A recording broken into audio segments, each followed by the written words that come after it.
தமிழ்நாட்டின் நெற்களஞ்சியம் என்று அழைக்கப்படும் தஞ்சை மாவட்டத்தில் வெளிநாட்டு பறவை இனங்கள், விலங்கினங்களை வளர்க்கும் தொழில் சத்தமின்றி வளர்ந்து வருகிறது.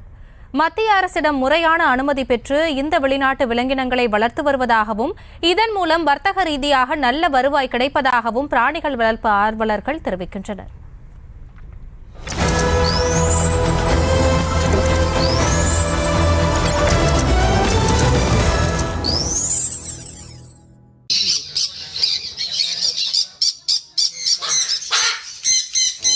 பொதுவாக நாம் வீடுகளில் அல்லது பண்ணைகளில் ஆடு, மாடு, கோழி, நாய், பூனை, குதிரை போன்ற விலங்கினங்களை செல்ல பிராணிகளாக வளர்த்து வருவது வழக்கம்.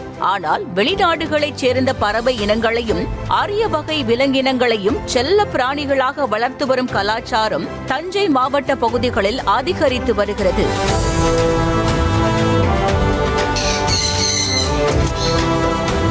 காட்டுத்தோட்டம் பகுதியைச் சேர்ந்த பொறியியல் பட்டதாரியான மேத்யூ என்ற இளைஞர் பல்வேறு விதமான வெளிநாட்டு பறவைகள், ஆமை குஞ்சுகள், ஆப்பிரிக்கன் கிளிகள், சீன கோழி குஞ்சுகள், உடும்பு, முள் எலி, பறக்கும் அணில், மலைப்பாம்புகள் என 40 விதமான விலங்கினங்களை வளர்த்து வருகிறார். அவற்றை விரும்புவோருக்கு விற்பனையும் செய்து வருகிறார் மேத்யூ. மத்திய அரசிடம் முறையான அனுமதி பெற்று எக்ஸாட்டிக் ஸ்பீஷியஸ் எனப்படும் வெளிநாட்டு விலங்கினங்களை வளர்த்து வரும் மேத்யூ, சின்ன வயதில் கோழி குஞ்சுகள், முயல் குட்டிகள் வளர்ப்பின் மீது ஏற்பட்ட ஆர்வம்தான் இன்று வெளிநாட்டு பறவைகள், விலங்கினங்கள் வளர்ப்புக்கு காரணம் என்றார். நம்மளோட பண்ணை பார்த்தீங்கன்னா ப்ராப்பரான கவர்மெண்ட் உரிமம் பெற்று நம்ம ப்ராப்பராக நடத்திட்டு இருக்கிறோம்.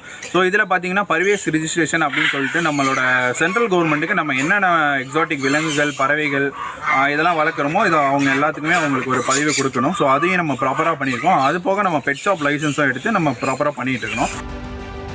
வர்த்தக ரீதியாகவும் நல்ல வருமானம் கிடைக்கும் என கூறும் மேத்யூ, 500 ரூபாய் முதல் 5 லட்சம் வரை விலங்கினங்கள் விற்பனைக்கு இருப்பதாக கூறுகிறார்.